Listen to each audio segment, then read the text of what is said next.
Hey everyone, and welcome back to the channel. If you are new here, my name is Sheena and I'm an illustrator based in Brooklyn, New York. About 2 videos ago, I collected a bunch of questions from you guys and now I'm going to answer them in a Q&A/draw with me. Now, as always, I like to cover all the tools and supplies that I'm using just so we can jump right into the illustration. So I'm currently using an iPad Pro 12.9 inch that I purchased back in 2018. The application I'll be using is PROCREATE, and from what I know, it is only available on iPad and iPhone.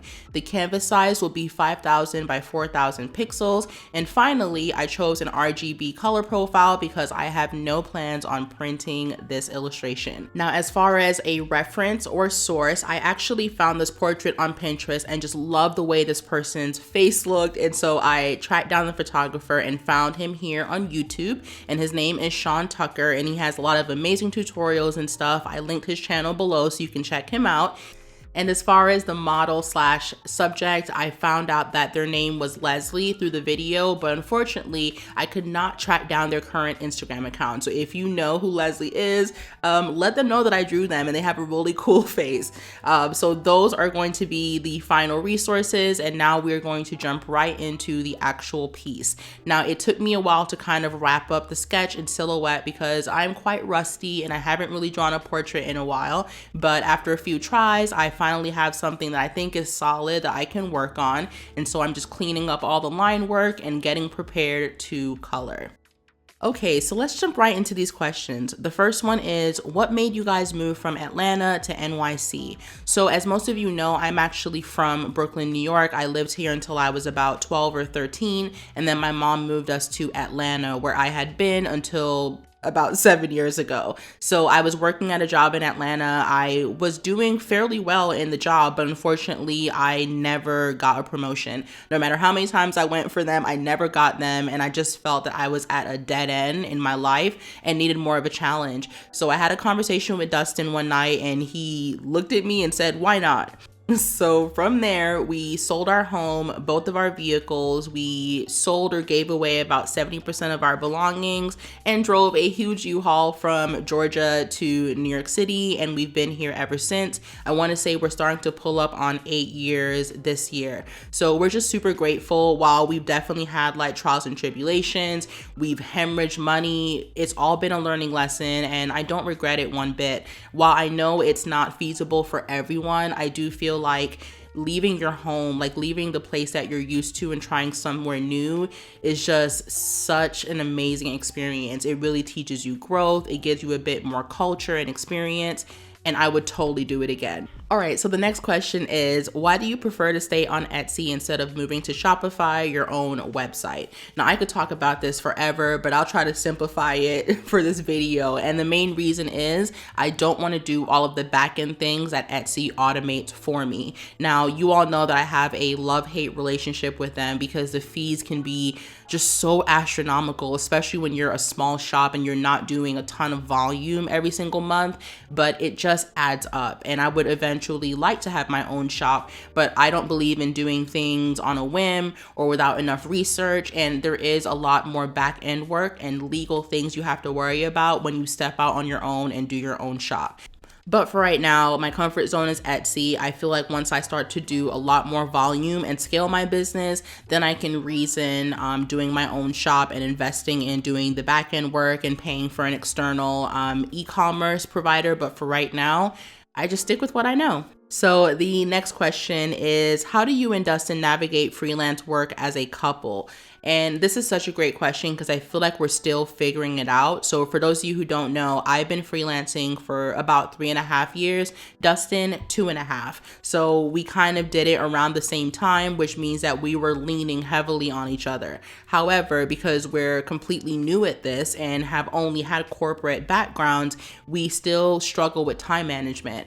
With Dustin, he usually has to respond to clients as soon as possible because the time frame that he answers directly impacts how he schedules the rest of his week and his jobs. For me, because so much of my business is based online and on platforms like Instagram and YouTube and TikTok and Patreon, I do catch myself getting caught up in DMs and updating comments and settings and that will take me away from personal time, just like his emails will take him away. So we are still trying to figure out what that balance looks like as newer freelancers. But I will say one of the biggest perks is having someone who has a shared experience. Like when I vent about freelancing stuff, Dustin wholeheartedly understands. If he does see me up at midnight trying to cram and get some editing and work done, he just gives me grace because he gets it, you know? So there are pros and cons to it, but we're still figuring it out. So the next question is, do you have an assistant? If so, how did you decide to hire one? And if not, why not?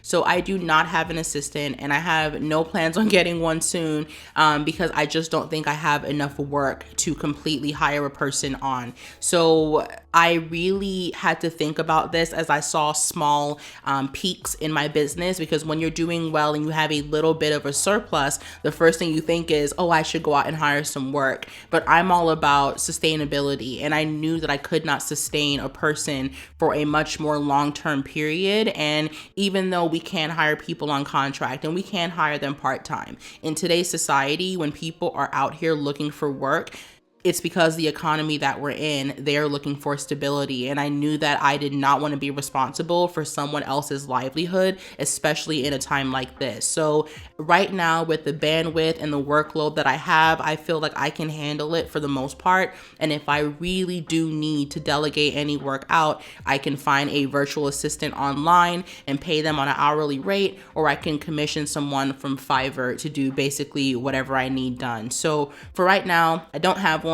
Don't really have plans on getting one, but I really hope that my business does grow and scale in the future to where, I can get some help. Okay, so we're gonna wrap up the video with this multi-part question.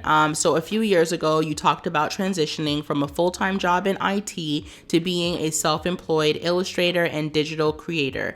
Could you share more of your creator artist journey, i.e., did you study STEM or design in school? What drew you, pun intended, to illustration specifically and made you decide to put yourself and your work out there? So an amazing question, and I'm going to try to break it down as best as possible. So my background and career is in IT. I was a technician, a manager, a director, did all of that. And then about 3.5 years ago, I decided to pivot into being a freelance illustrator. Now, the illustration is not something that I just picked up recently. So I don't want to put any false hope out there. I've been drawing my whole life. So what you see me doing here is not something that I figured out when I quit my full-time job. It was just something that was a hidden talent, as people would say, and a hobby that I did without monetizing it. And just because of the transition that I was going through at my full-time job and really being at the end of the road with the company I was with, I just felt like it was a good time to kind of go out on faith and try letting my talent now be my career. So even though I was new at illustration from a career standpoint, I wasn't new at drawing per se. And when it comes to both industries, I did not go to college for either one. So I do not have a computer science or a design degree.